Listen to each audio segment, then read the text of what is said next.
And a part of that is also thinking in terms of when you build a team, thinking about them as fungible resources. Like I need another Java-shaped human to go into this slot. Humans have to work together, form relationships. You don't get things done because of what you know. You get things done because of how you communicate what you know.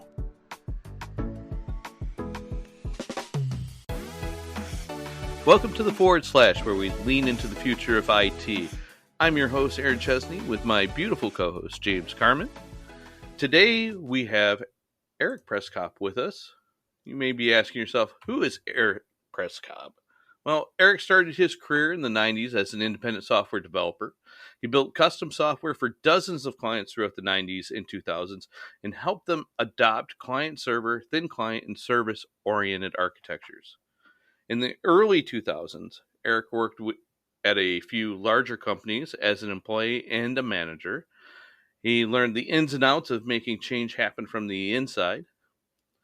This is also where he learned what Agile means, like a cheetah, and how to use Agile methods to rapidly develop solutions. He has been a leader in software consulting since 2014 and has been part of several consulting organizations of wildly different sizes.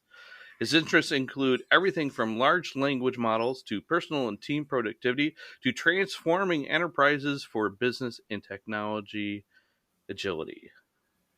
Well, thank you. I've never been described as a cheetah before. Anybody who's seen me run would disagree with that, but thank you for that intro. That's awesome. Metaphorically. Gotcha. I love how he just ad-libs these intros. You know what I mean? Like just come off the cuff, he remembers all this about you, Erik. This is just amazing. It is amazing. And another thing you might be asking yourself is, who is this Erik Przekop guy? I thought we were going to be hearing from Erik Przekop or something. Like your name confuses everyone. So if they see it in the title, they're like, what? Przekop? The Poles love their consonants.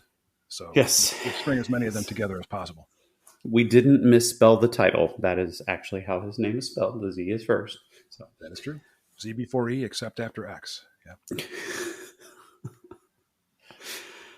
All right. So you mentioned Aaron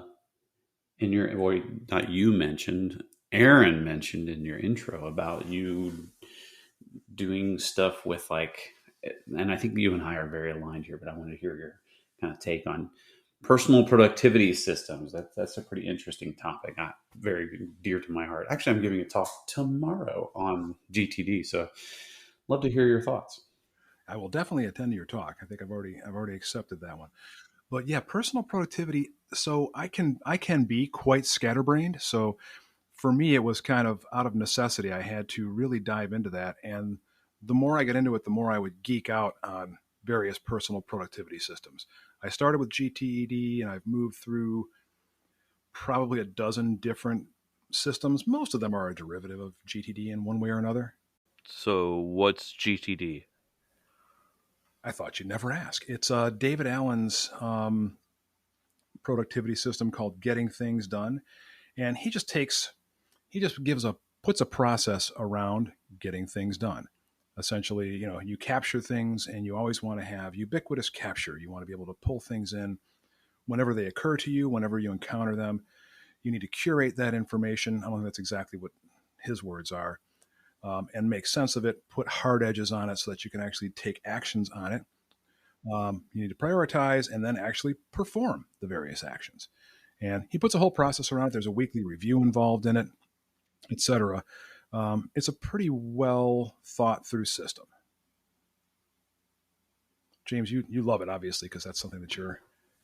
I do very much. I'm still I would consider myself a noob. I haven't quite got myself down to the full on habit mode with GTD of making sure I capture things. I'm pretty good, but I feel like I got a long way to go. And I don't know if that ever wears off, or if there's multiple levels of, I think there when it comes to it.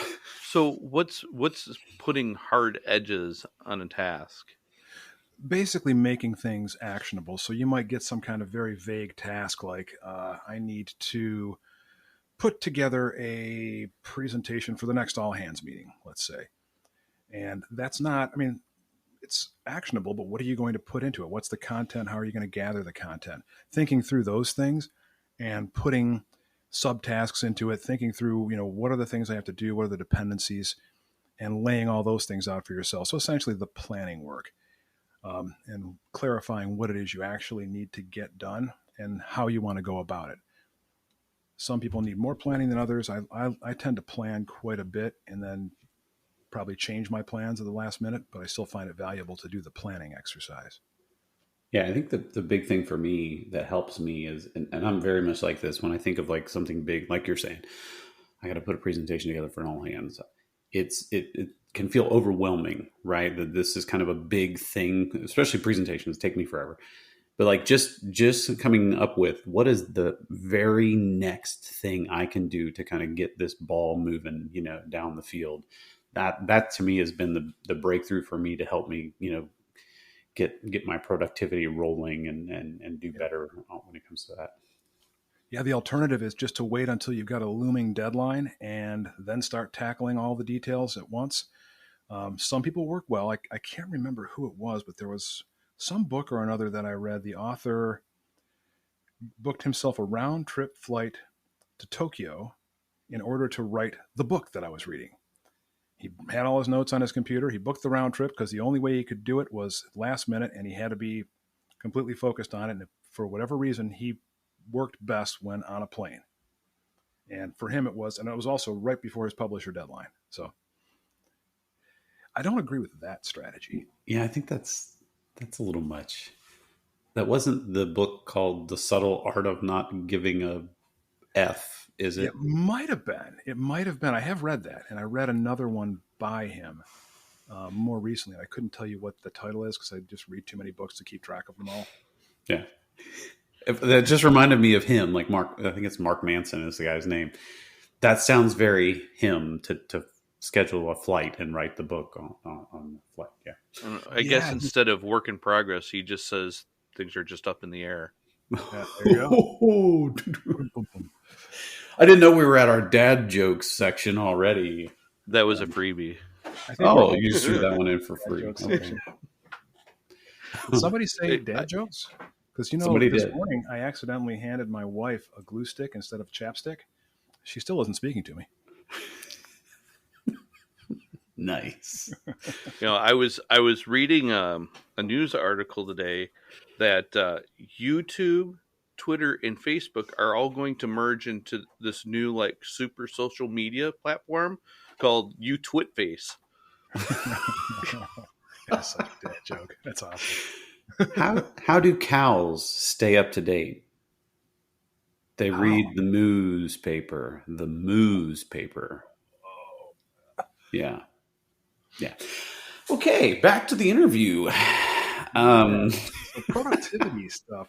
So I do want to say one thing I wanted to bring up too, since we're talking about productivity, is I think you've heard of him, but a gentleman by the name of Tiago Forte, if I'm pronouncing his name correctly. He's got a very strange smile. He looks slightly psychotic when he smiles, but he's a really sharp guy. And he's got a couple of podcasts out there as well. And he came up with this whole building a second brain idea. And I believe he's got a book by that title as well. And your second brain is essentially some kind of notes system, which I've had those, many of them over the years. And so I've now switched to Joplin, which is an open source one. That's working really well for me. It syncs across all my devices, etc. But the concept of building a second brain centers around not only having a whole lot of notes, but having them arranged in such a way that you can find what you're looking for, that your information source prompts you with what you're looking for, meaning that if I've got things categorized in such a way that if I'm looking at, say, consulting practices, right, I want to give a talk on what are the essential consulting skills that you need.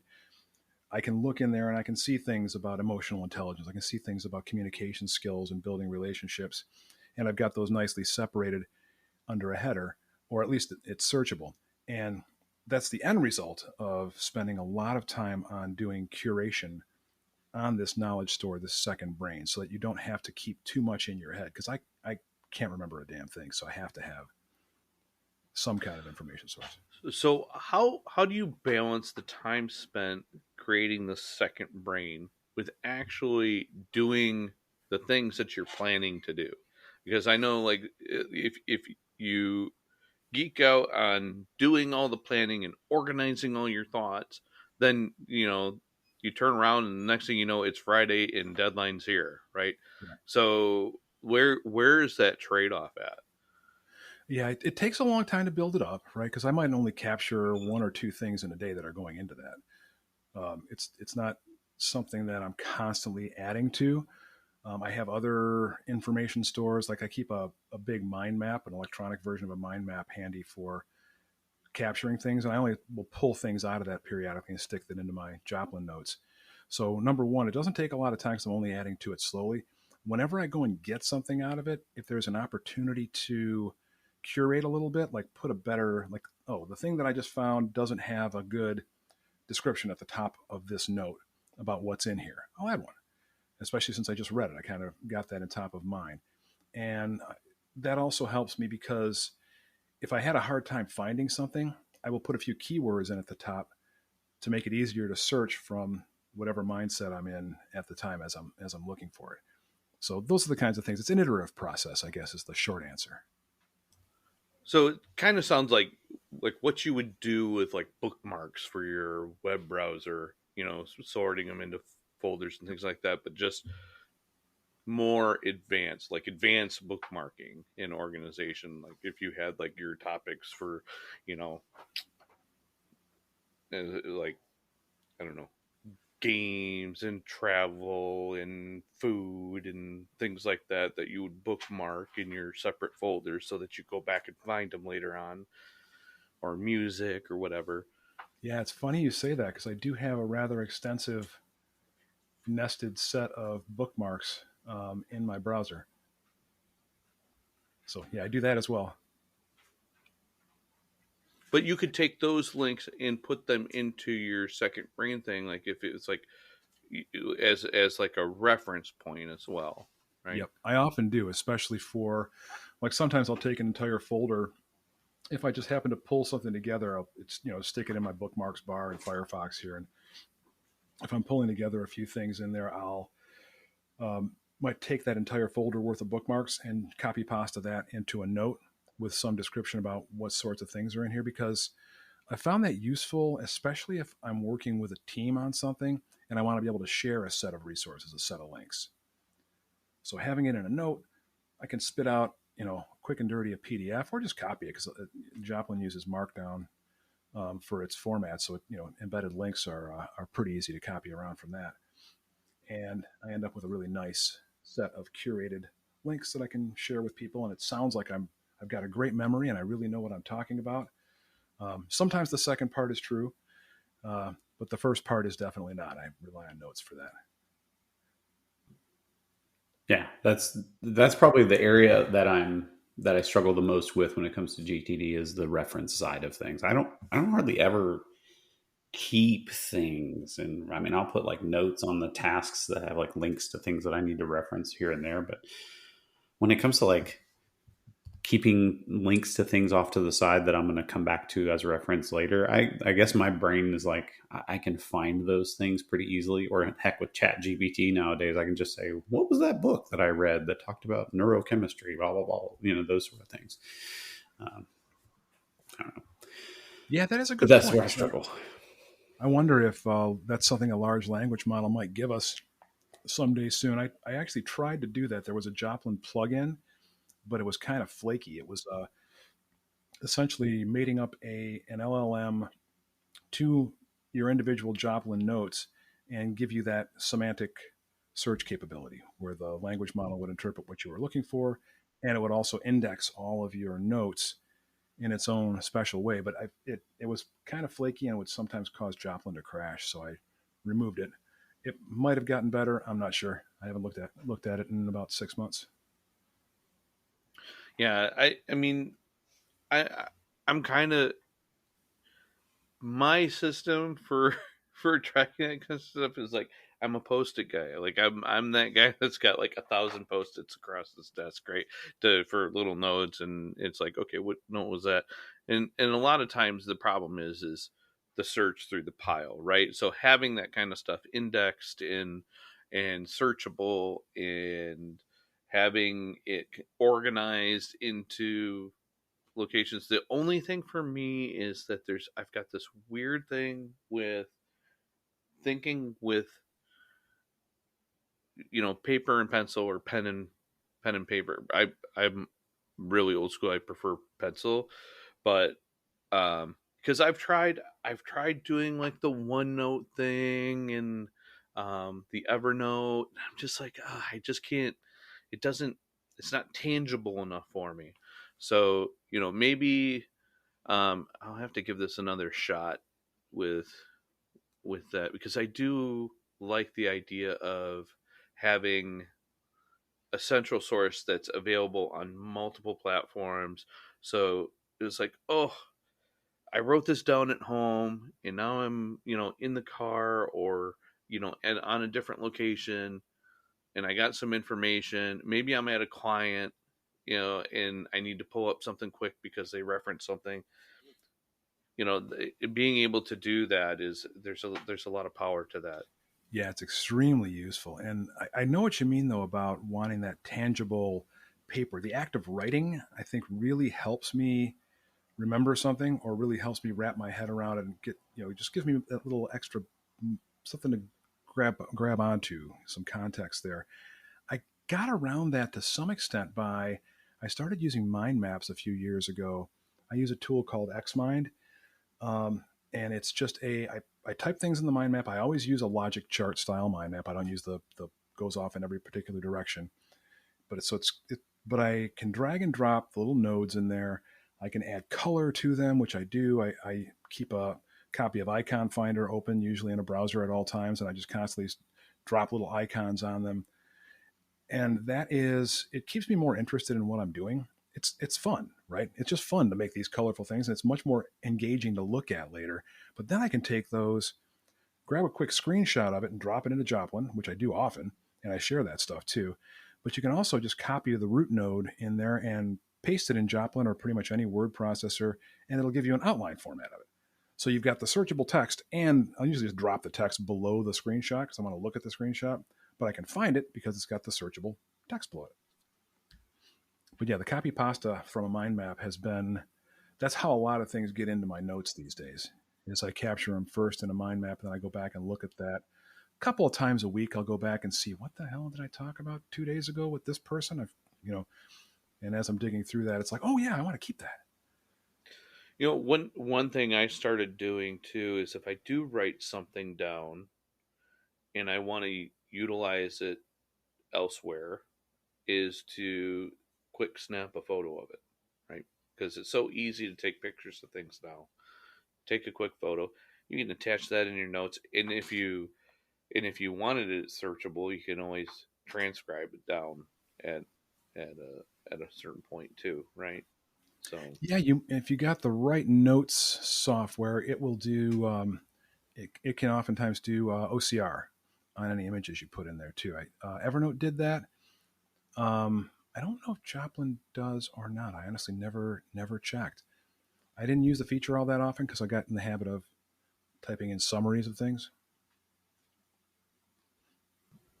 Yeah, Aaron, the problem with your post-it note system, the key for like getting things done and for your brain to like relax and be able to focus is, my analogy I always use with people is like, it's like you're having to spin plates to remember things. So there's brain cycles that have to happen to keep those plates spinning.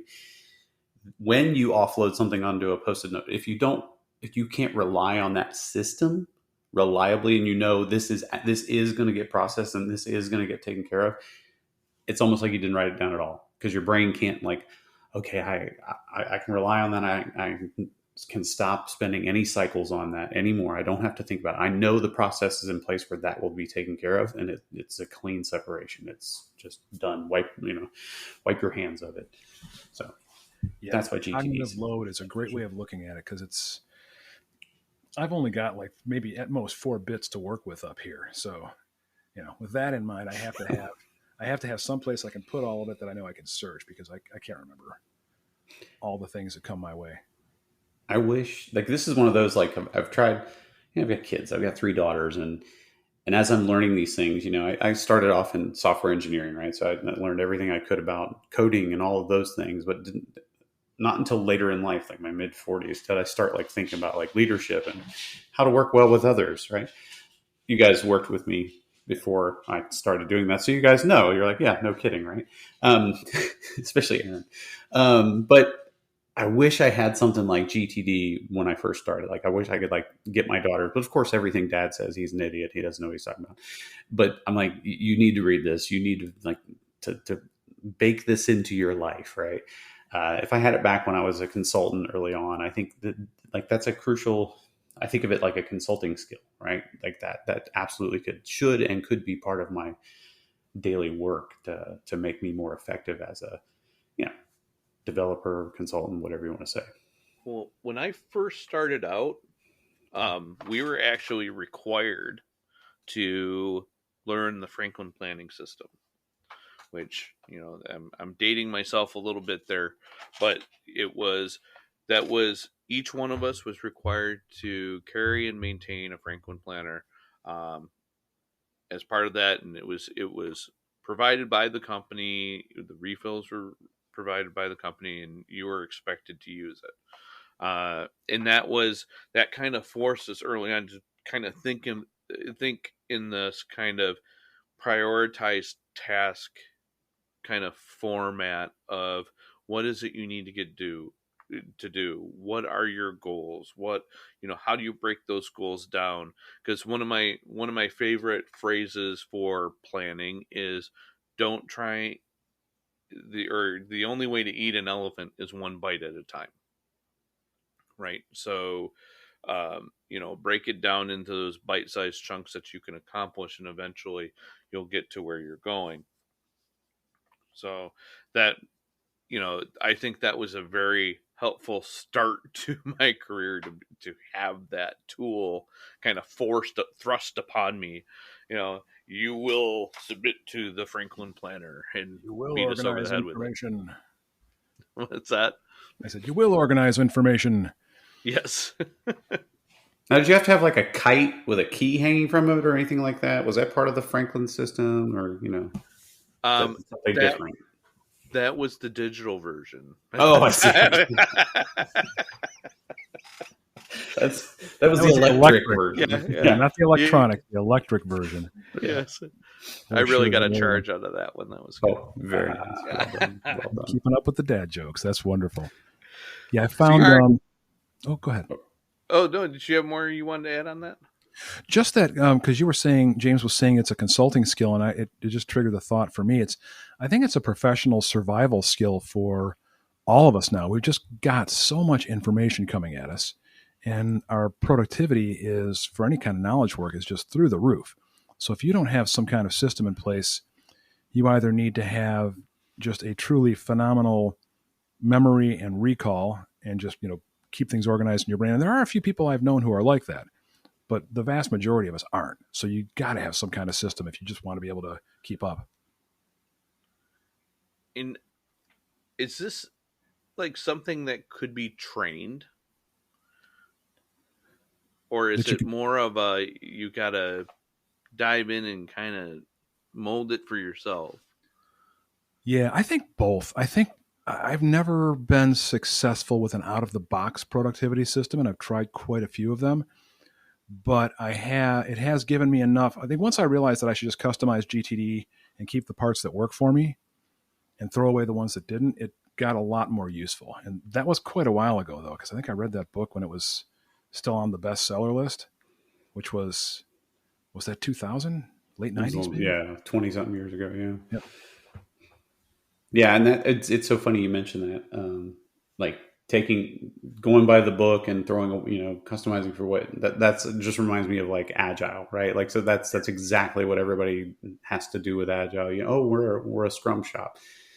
Ain't no Scrum shop that does it by the book. If they do, they've been doing it for about 4 minutes, right? Like they'll eventually have to adapt and make it their own, which it's not a bad thing. I think the guidelines are there, but you absolutely have to make things your own. Yeah, it can turn into religious Scrum or Scrummerfall in that case, where it's just much more of a, we're agile in name only because we are doing the ceremonies, we are doing the daily stand-ups, and we're not doing the actual iterative and adaptive things that go along with that. Not using it for the way it was intended. Is that Yeah. your One, ANO? Is that what that would be? Agile and name only. I like that. That's good. Yeah, I don't think I've ever heard I that one. know. Yeah, ANO. I want to mix the terms zealot and agile together to make like zealoty or something, but it's just not Sagile. working. Zagile. That's a good that's a good way to put it though. That they can be very very much like a zealot, and I think of like when religious or litigious almost, right? Like you get like down and dirty. Like people get really nasty about these. Well, you have to do your stand up in this way. Yep. Just gets crazy. Yeah, I see that as an opportunity when somebody says, "Oh, we're fully agile. We do daily stand-ups." It's like, "Oh, okay." It's that's the consulting skill coming out right there. Is ask the One question. of the most interesting retro items I think I've ever had is, do we actually need our stand-ups? And I was like, oh, that's Yep. an interesting question. And so we talked about it a little bit. Yeah, I mean, we came out on the other side. It's like, yeah, but we need to reduce what we're saying because for us to get value out of it, it's got to be snappy, right? It really needs to be. This is where I'm at. This is what I'm doing. I don't have any blockers. Next person can go, right? I marching along. Everything's good. Move on, and because a lot of people will pontificate and they'll start getting Yep. into design discussions during stand up, and everybody else is going, you know, and their eyes roll back into the back of their head, or they start multitasking, and then they're not participating in that, Yeah, you lose the especially in audience. this remote jungle that we work in now. Yep. Now that's kind of funny. Remote and jungle go well The together. remote jungle. They do. I didn't plan it that way. It worked out. I started digging in the sand, and found a gold nugget. But with us all being remote and stuff, it's very easy for us to get off meeting and start multitasking when somebody starts talking about something that you're either A, not involved with, or B, you don't care about, or C, you've already answered it and now they're just pontificating on your answer. And that can be a symptom of oftentimes other team dysfunctions too, right? If somebody feels the need to give you every last detail of what they've been working on for the last couple of days, they might not feel safe. You know what I mean? They might feel that their job is somehow threatened unless they can justify that they've been spending their time wisely. And maybe you need to increase safety a bit for the team. Model some behavior for them. So that's an interesting thought. Increasing safety for team members. Can you expand on that a little bit? How would you Yeah, do something like that? yeah, for sure. Well, that's a big part of that is if people don't feel safe, they're going to be defensive, right? If they don't, and by safe, I simply mean that they feel like their job is not secure or that they're threatened either with potentially losing their role on the team or not being seen as being as good as some of the other people on the team. And you get that kind of behavior oftentimes in more traditional organizations where, especially if you've got a leader in there who tends towards the authoritarian way of doing things. So to increase safety, you might have to, have a talk with that leader. They might not realize they're doing it. They might not understand that these behaviors, when you demand that somebody already has this information, it's like, well, why didn't you know that ahead of time? Getting them to change behaviors like that can make a big difference for the team, or just getting them to not come to your meeting or having a one-off meeting, and then catching that leader up later in a manner that they're more accustomed to. But yeah, if people don't feel safe, they're going to be very defensive about what they say. They're going to tell you everything is great. They're never going to bring problems to the team. And that means the problems don't get solved in stand up, and stand up is useless. I've also seen the opposite end of the spectrum on management style be an issue as well. You give, if there's not enough involvement from management, then there's that fear and No uncertainty of like, accountability. I don't know what they're thinking because they never say anything about anything, right? They're so hands off that I don't know where I stand. So I'm gonna give more information than I need to because I'm not getting any kind of feedback at all. Yeah, that's a big danger when you've got a team that's all contractor or all consultants, because nobody has those relationships yet to get, to go and challenge the management folks or the leaders and say, hey, we don't know what to do. You guys need to give us some more direction here. And that's also why staff augmentation style work isn't always as effective as people hope it's going to be. Like, I'm going to go get a group of really talented programmers from this staff aug company that I've heard of, and they're all really great at, they're top notch .NET developers. We got some good front end people, but they can't produce anything because there's nobody on that team who's advocating for giving them enough information to work on. What are the requirements of this thing? Why are these requirements? What's the business value of doing this? Build the right thing, not just build the thing right.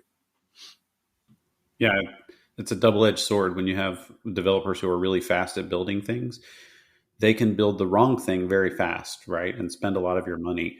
So, yeah, it's really important to make sure you're building the right thing. Of course. And there in the forming, storming, and norming is a very real thing, and you can feel it when you add too much change into a team. You can really feel that drag on your velocity as a team unit when you make those kind of additions or changes, and it can be from any level. You add too many new developers, it'll slow down because now we got to bring them up to speed and they got to gel with the team. You change management, okay, now we got to break in a new manager and we don't know his style and that kind of thing. Even like whatever role is writing your stories for your storyboard, and it could be like, okay, now we got to get used to their style of story, so we got to figure out what these requirements are and how what they're thinking when they write requirements. So Yep. yeah. Yep. And having that, yeah, I know what you mean, because, and a part of that is also thinking in terms of when you build a team, thinking about them as fungible resources. Like, I need another Java shaped human to go into this slot. Humans have to work together, form relationships. You don't get things done because of what you know. You get things done because of how you communicate what you know, if that makes sense. Oh yeah, absolutely. I've absolutely worked with some brilliant people that were a pain in the butt to work with, because of their style, or sometimes it was their hubrisness. Sometimes it was they may be closed minded to opposing opinions and things like that. The typical things that are fostered in a two-way communication, and it can be a problem. It could just be abruptness, in some cases, but Yeah, that's not having those communication skills The readily on tap. brilliant jerk syndrome, I think it's referred to as in some circles, right? That's what they call we it. just call it James. Yeah. Hey, I have been called a brilliant jerk. I appreciated the brilliant part, right? Right. Yeah, that's awesome. It's that backhanded compliment. Yeah. I thought maybe the English wasn't their primary language or something. They didn't know what jerk meant. That's what I just assumed, right? You just picked the wrong noun there. You've definitely worked on the jerk part then. I can tell you that. Well, so you're saying I lost the brilliant part? It's been 5 years since I've done day-to-day coding, so I don't know if I have those skills anymore. But I'm sure you'd be fine. It's not quite like riding a bike, but it's not too far off. Yeah. I found if I can pair with somebody, I can usually pick up whatever it is again. If I'm on my own, it's going to take a lot longer. It's like riding a bike with a rusty chain. It takes a little while to ease it back into the gears. There's some WD on it. Yeah. Well, you bring up a good point about the team aspect. I think that we're learning more and more. Yeah, okay, 10x engineers can get a lot done, but I think we're learning more and more that a good team, that works together, regardless of how you don't need 10x folks on those teams. All right. You just need a good, solid team of people working together that trust one another and been together a while. You talk about the forming, storming, norming, performing stuff. That's really important. I think it's one of the areas where Agile falls short is people, they're like, okay, we're going to do this Agile thing. Oh, what does that mean? Well, that just means we have to come together every morning, tell everybody what we're doing, and then we go off into our corners again. And then every couple of weeks, we get together and complain about everything that's wrong and the retro and all that stuff.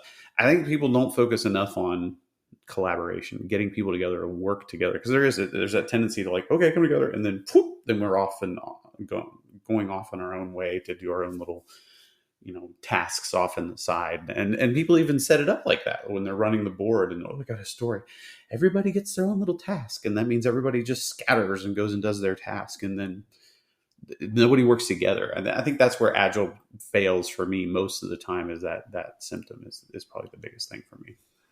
Yeah, I completely agree. I think, and I'm not just saying this because my job is service delivery, but I think that if you don't have somebody there who is focused on the actual delivery of the product, of the software, that's where a lot of teams fall apart. You need someone who at least one person who knows what success looks like for a software team, who can do those things like, when you're in a stand-up and people are just pontificating or rambling, to keep them focused. When you're in a retro, somebody to say that, okay, great. So we've identified these 6 things. Which one thing are we going to work on in the next week and try to make this thing better? What do we want to improve? Take a vote, keep things moving, and keep the team focused on, getting to their end goal and making those little corrections.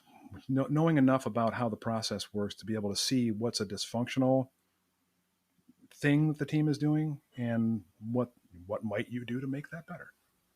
Yeah, and that can be literally anybody on the team.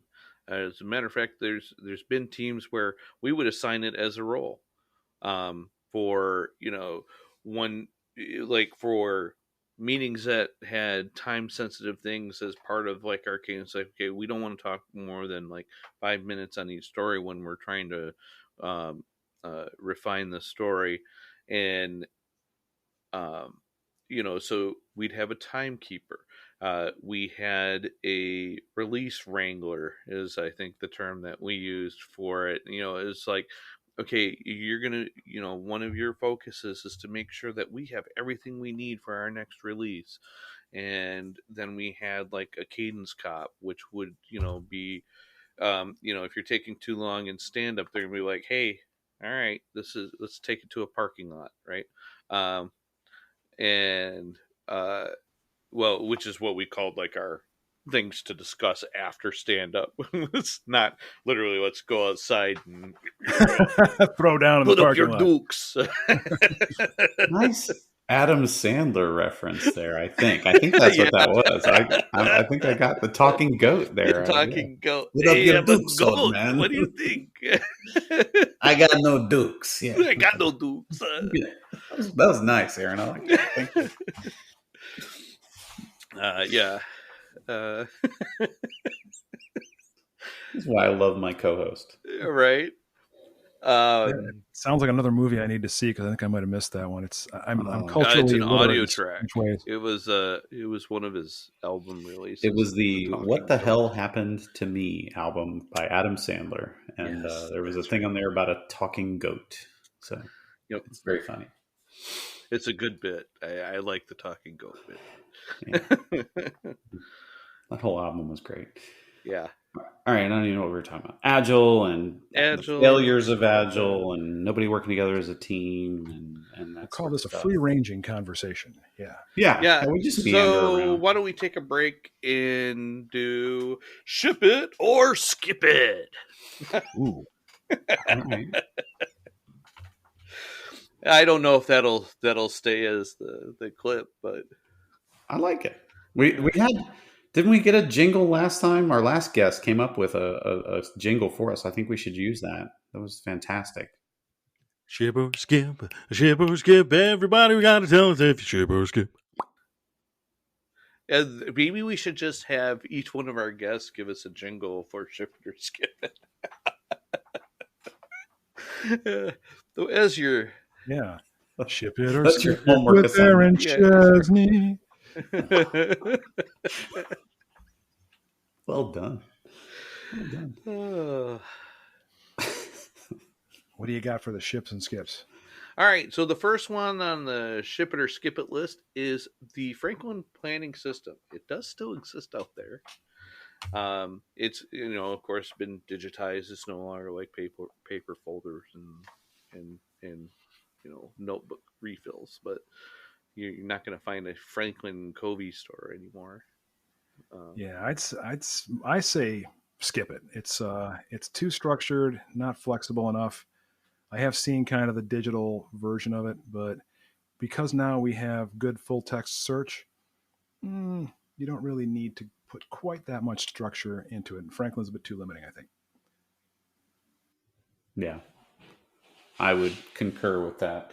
The thing that I think that, and we've talked about this a bit, Eric, right? Like the sweet spot for me for GTD is kind of that, like that middle ground, the notion of projects. And Franklin, it focuses on those, checkboxy tasks and stuff like that, right? But you can, yes, I can check off a task, but there needs to be that placeholder of that overall outcome you're trying to achieve. I finished the very next thing that needs to be done, but I'm not actually to the outcome yet. So there needs to be a placeholder for me to anchor to that and say, okay, now I have to come up with what is the next action to do. That's why I like GTD, because it kind of covers that middle ground and doesn't let me lose sight of those bigger kind of chunks of things that need to be done. Yeah, one of the keys for me, just a little interjection about GTD, is the weekly review. I rarely do them, or I rarely do them on a weekly cadence. It's usually like every couple or 3 weeks I'll get to it. But I do it daily because things just get so messy. But I'll do like a top to bottom, make some coherent sense out of it every couple, 3 weeks. Yeah, I think I'm going to be on the same page as James. Well, both of you actually. I'm a skip it as well. I do think it's too rigid, and it is very easy, even though they do have like major goals, minor goals, and like a breakdown system. It's very easy to lose track of those when you're doing it. I'm also not a huge fan of their priority system. With the way they prioritize tasks, it's like, well, I don't. If I have, you know, 3A tasks that I have to do across different channels, and it just doesn't, it's Yeah. just, to me, putting everything in one list is a little difficult, especially since, we've got, you know, uh, what is it, work-life balance type things. I've got my honey-do list and my work-do list, and and I've got to manage both of those things. And I want a system that I can do both of those things in, so I can balance those depending on the time of day. Right. Yep. I mean, if it'll be of assistance to you, Aaron, I mean, at work, I mean, if you'd like, we can call you Honey so that you just have one list. Mm-hmm. Would that help? So you have a honey-do list? Well, so you must have missed the memo, because most people are already calling me Honey. So. Oh, okay. I always thought you looked more like a sweet pea to me, but okay. He does have a sweet pea vibe about him, doesn't he? Yeah, doesn't he? Oh, shucks. Now he's blushing. Look, we ruined it, Eric. He's blushing. All right, so we've done our first ship it or skip it, and we've thoroughly embarrassed our host. Skip that one. So the next one I have on the list is VR as a work tool. So I've talked with some different people about this and have seen some things. But VR is a productivity tool. As a productivity tool, I don't think we're there yet.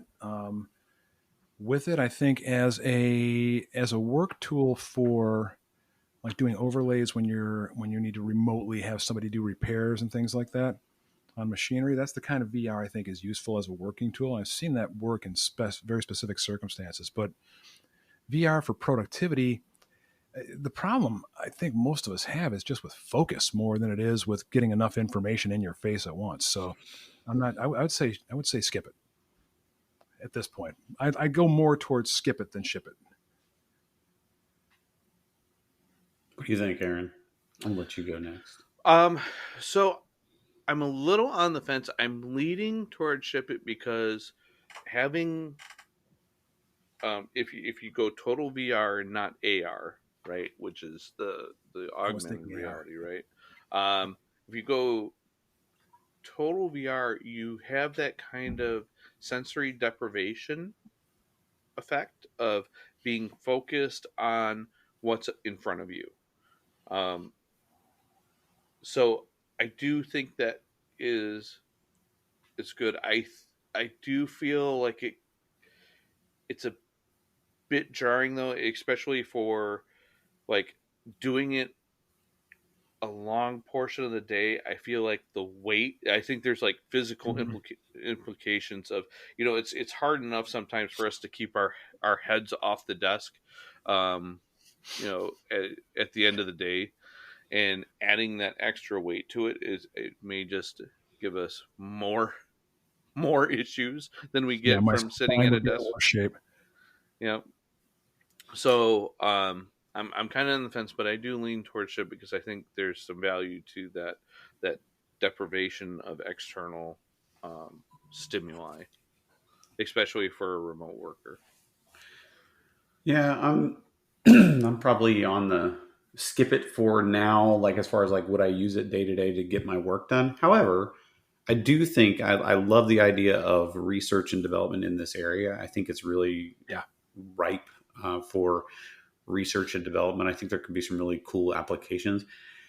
I'm kind of against because my eyes, as I get older, I don't know if it's just an old thing or if it's because I look at screens all day. Like anything that makes me look at a screen more often is kind of on my naughty list right now. And because my eyes have just gotten worse and worse and worse as I get older, so I tend to lean away from the screen stuff. But it depends on the job, right? There's not much as a software developer. You're You're gonna gonna be have looking to at look at screens. screens. Yeah. If they could do it in a way that's good for the body as far as your eyes and health and all of that, I think that's an interesting aspect, Aaron, that you brought up and I hadn't considered is the focus. Like you can force yourself to focus and not have other things. Like if I'm just sitting here in my office, oh look, there's my dog, rolling around on the floor. But with this, it's a very controlled. If you have a headset, it's very controlled. Um, all right, I'm ship or skip for now. Ship maybe ship later. I And chip guess. later. Yeah, I'll go along with that. That's kind of where I feel. All right, the third We're one. headed This there. is my favorite one of this ship it or skip it list. Keyboard jeans.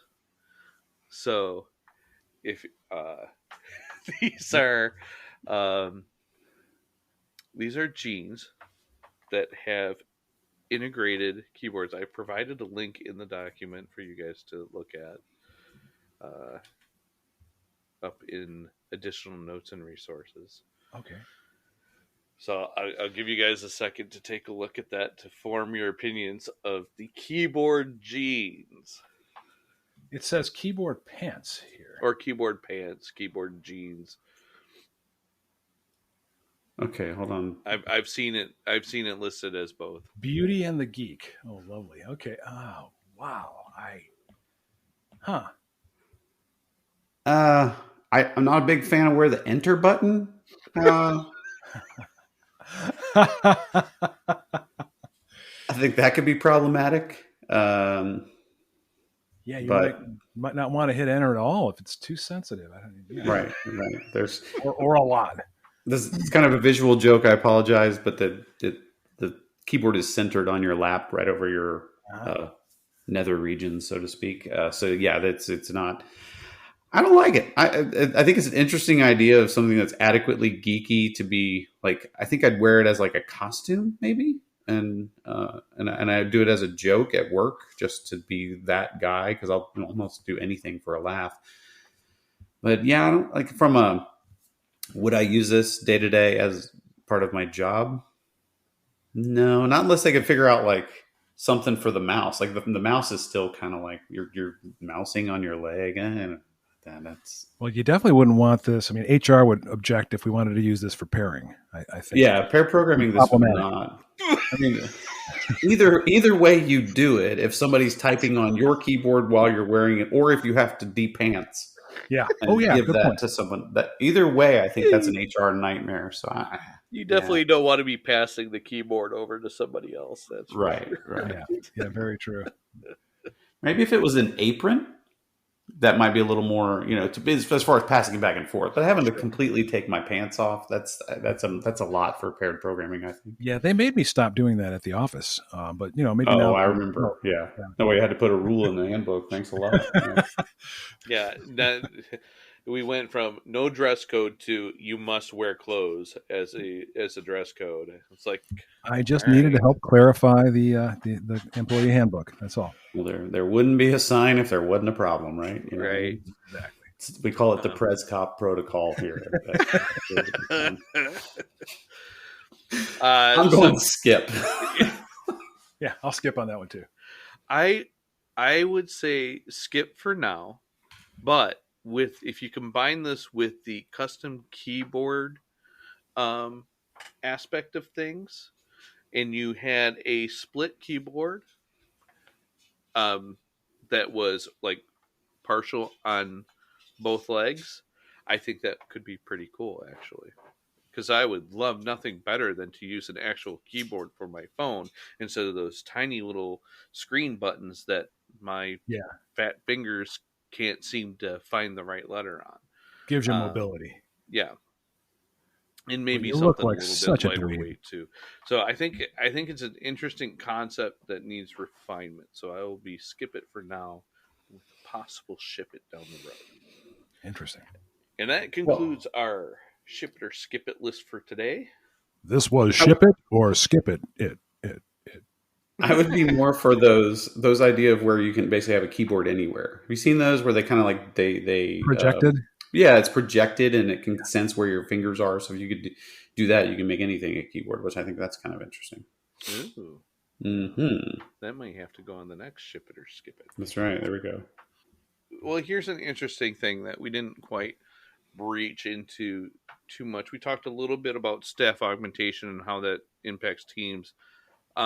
What's your what in a comparison sense? How do you compare staff augmentation versus consulting? Like, where is that difference for you in that? Yeah, and it's a pretty big difference. So staff augmentation tends to be much more centered on I need a very specific skill set, technology skill set. When it comes to creating software, staff aug generally means I need a Java programmer, I need a .NET programmer to join my existing team. Consulting is much more soup to nuts. It's much more along the lines of I need to solve a business problem. I'm sure it's going to need software, and I've even got some really good ideas oftentimes of what that software is going to have to do. So there might even be a bit of a backlog. But the consulting side of things is figuring out exactly how you're going to use the software to solve your business problem. It generally requires a lot more skill in terms of coming up with the solution as well, or a broader skill set. And consulting is also about just making change happen in an organization, which is not something you're going to get with just a group of programmers that you munge together. If you need to change the way that you do things, if you want to change up a process and not just a chunk of software, then you really need to get more of a consulting mindset. Even if you do have people on the team that are much more purely staff aug, you still need somebody who's got that consulting mindset and kind of pull that information out and help turn it into something that the team can act on. I didn't think about that, but it's like GTD with hard edges. You're taking a nascent concept and you're turning it into something much more actionable that people with the right skills can then turn into a working product.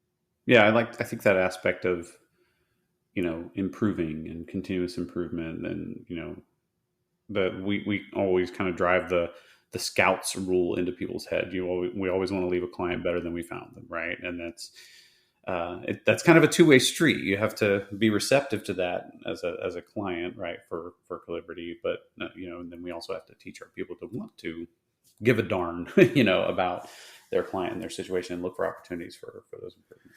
Yeah, a lot of it is, and I think the behaviors you tend to get are people that are on a purely contractor team. If things aren't going the way that they expect, if it's not the style of work that they really like to work in, you'll often get them throwing up their hands and I'm just going to take my ball and go home, or I'm going to move on to the next contract over here and not really think too much about this client. Oh, they're fools. But that's kind of the heart of consulting, is you add on to your technical skill set the fact that your client, the people that you're working with, are doing things like this for a reason. Sometimes the reason is maybe, in the past, and maybe you can make the change. Sometimes that reason is right in their face, and it's something that you have to deal with. And if you don't find a way to mitigate the problems that this cumbersome process they're using solves, then you're not really helping them. You're not leaving them better than you found them. You're going to leave them worse off, because then you've just got more disgruntled people at, the client now has for employees in addition to the contractors. So there's some finesse that's in there, and a lot of it boils down to, it's emotional intelligence. It's how you communicate things, and it's just being able to realize, when something jumped up and bit you, like, here's an opportunity to make the change, or this is not a good opportunity to make this change. Let's not die on this hill. In one of the common drivers for processes like that are usually fear and uncertainty. Yep. So if you can clear up those two areas for clients, then usually you can impact the change.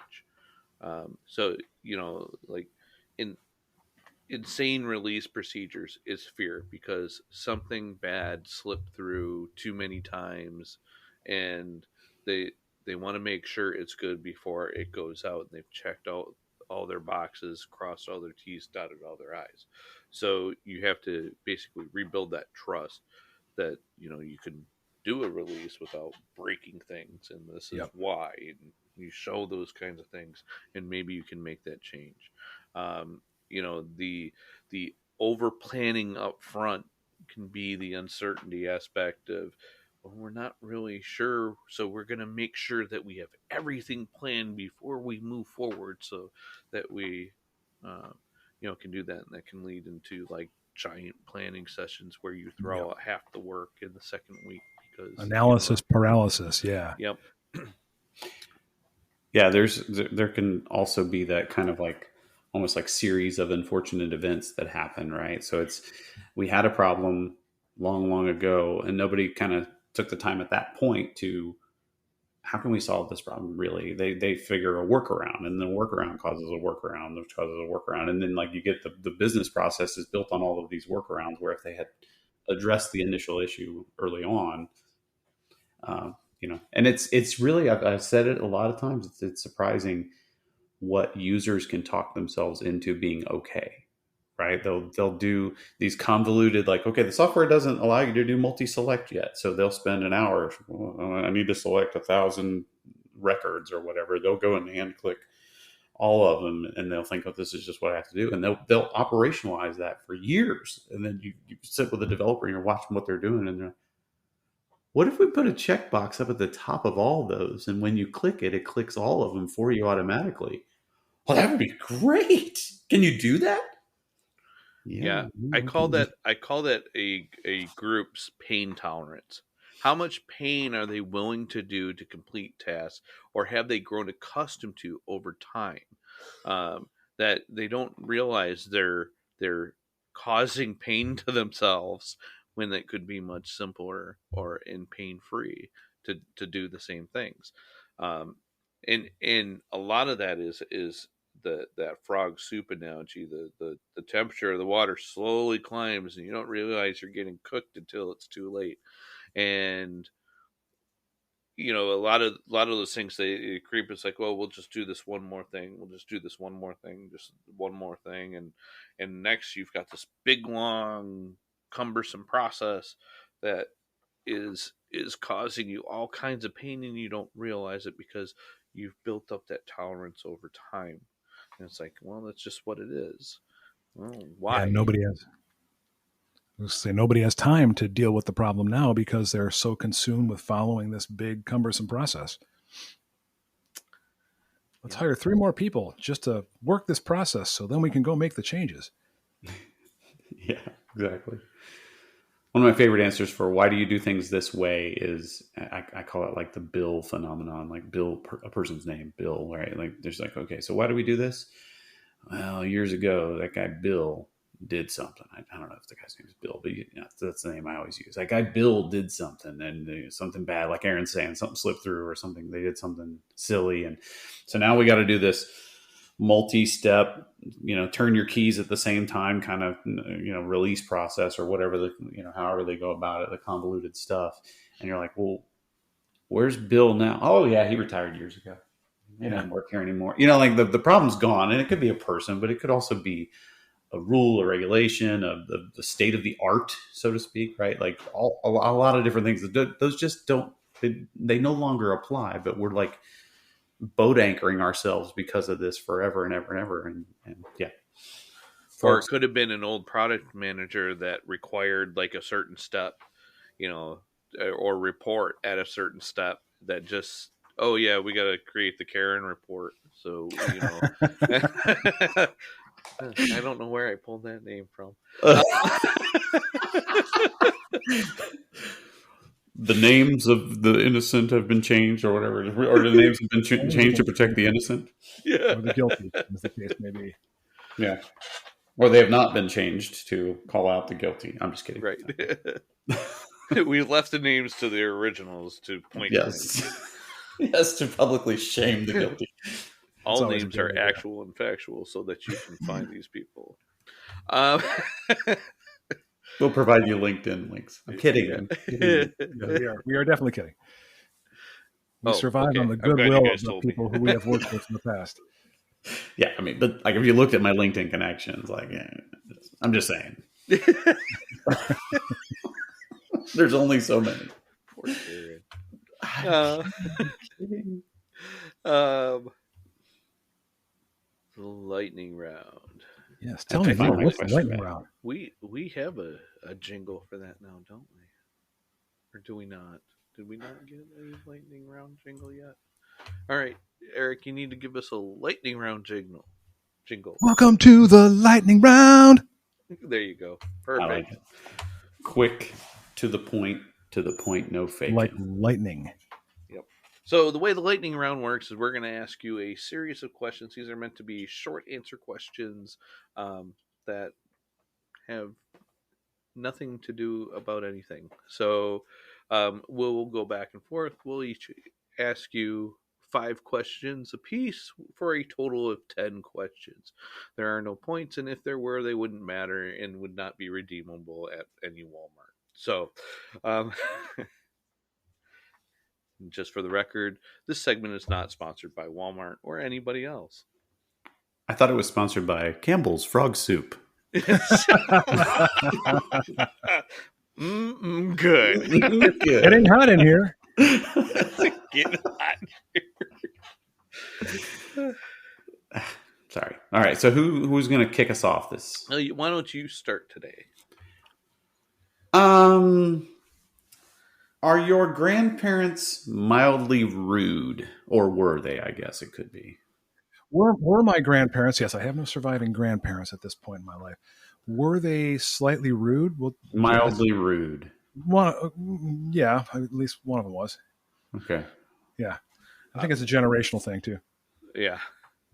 Would you rather be able to speak every language in the world or be able to talk to animals? Ooh. It's supposed to be lightning round, so I guess I should answer this quickly. I think I'd go with every language in the world. Do I have to give a reason? No. Okay. I mean, I like animals, but I don't want to talk to all of them. I don't think possums have much to say, to be honest. Yeah, so don't hit me. Yeah. It looks like they're doing that. What is the most number of hours you've watched TV in a single day? Oh, I don't know. I'm sure it was when I was younger. Probably as many as 6. I don't watch much TV. I never really have. Yeah, that's like Friday for me. Is I haven't watched TV in I can't remember the last time I watched TV. I had a particularly bad hangover in college one time. Well, I had one lots of times, but this one time, yeah. I watched. They had. You remember the the mini series, The Deliberate Stranger? It was the Ted Bundy story. Oh, okay. I watched the entire mini series in one sitting because I was so hungover and didn't want to do anything else. That was I don't know how many hours that is, however many episodes there were in the series, but that's what comes to mind. Or perhaps when I had COVID the first time, I watched a lot That's of yeah. that's what I was thinking. Is like the first time I had COVID, I think I watched the TV just kind of stayed on. I don't remember anything I watched, but I remember the TV being on. Yeah, I'll The fall only thing asleep. I could actually focus on was Yellowstone. That was the only thing that could keep my attention because I had like that brain fog stuff going on, and that was so I watched a lot of Yellowstone during my first time I had COVID. This is supposed to be a lightning round, and we're completely butchering the lightningness of this Right, I know. Molasses round. All right, here's an easy one. Dawn or dusk? Oh, dusk. For photography, especially, I just like the light better. Nice. Did you go to sleepaway summer camp as a kid? I think that's the one where the guy, one of the horror movies, right? Was called Sleepaway Camp. So No, I mean, no, just did you go to a camp where you had to go away from your parents for like a week and like a summer camp kind of thing? No, never did that. I think you're thinking of the original Friday the 13th with Kevin Bacon. Yeah, I think so. That's back when I watched movies. That was too. Camp Crystal Lake. All right. All right, your turn, AA Ron. What's the best age? I would say 5. 5. Yeah, good sense of wonder. I guess I'm thinking about it in terms of my kids. Like, what's the Okay. best age to be around when they're kids? They're they can go to the bathroom by themselves. They don't need there's no more. You're well past the diaper stage. They're a bit more articulate. Can tell you what's bothering them most of the time, and they still go to bed early. So that was a great age.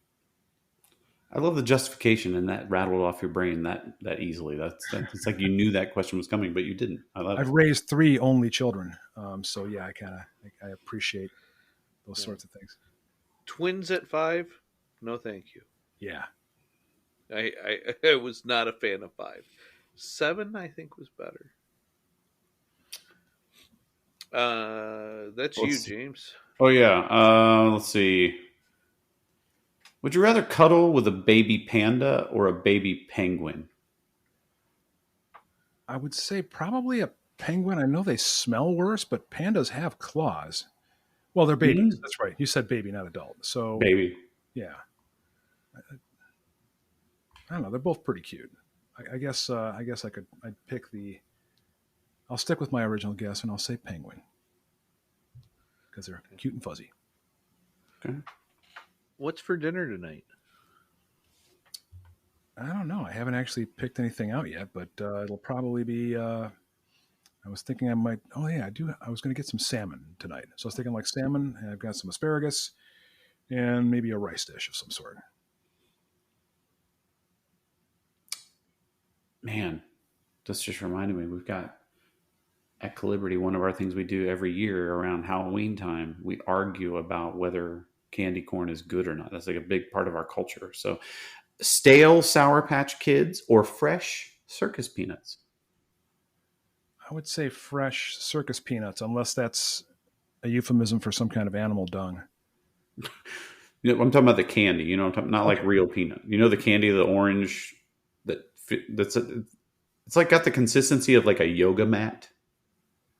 Oh Yeah. man, ooh, yeah, tough one. I'm just culturally illiterate, it seems. So yeah, Yeah. I mean, you're not missing anything. They're nasty, right? Like it's yeah. I don't even, was that my fourth question? I think we got one That more. was your 5th, Oh, okay. and this will be my 5th. Which I'm going to go with. What is your ideal outside temperature?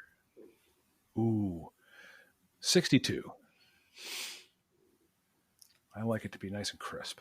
I can't argue with that. Yeah, I definitely somewhere in the 60s is where I was going to go. Yes, and below is fine too. Like 55 to mid 50s to mid 60s is kind of like my ideal temperature range. Nice. Okay. Where you don't need the heat on, and you don't need the AC on. Oh man. Yep. Save some money. Open the windows, let in some fresh air. Love it. Unless your wife has allergies, and then you're the one of those like, okay, air conditioning's on. Next day, heat's on. Like, we can't open the windows because of our allergies. So we both have allergies, but we just sneeze. just deal with it. Yeah, we just rather have the windows open. Just sneeze on each other. I like it. For Sneeze me, them up. it's a daily antihistamine. That's that's my coping mechanism. So I want to thank our guest Erik Przekop for his willingness to bear witness to us today and give us all kinds of information on, personal planning and organization and agile, and just shoot the breeze with us. Thank you both very much. This was just a blast. I really appreciate it. As always, I'd like to thank James Carmen, my beautiful co-host, our production staff and editors. I'm Aaron Chesney, and this has been the /, where we lean into the future of IT. Thank you. Subscribe, listen, and stay happy.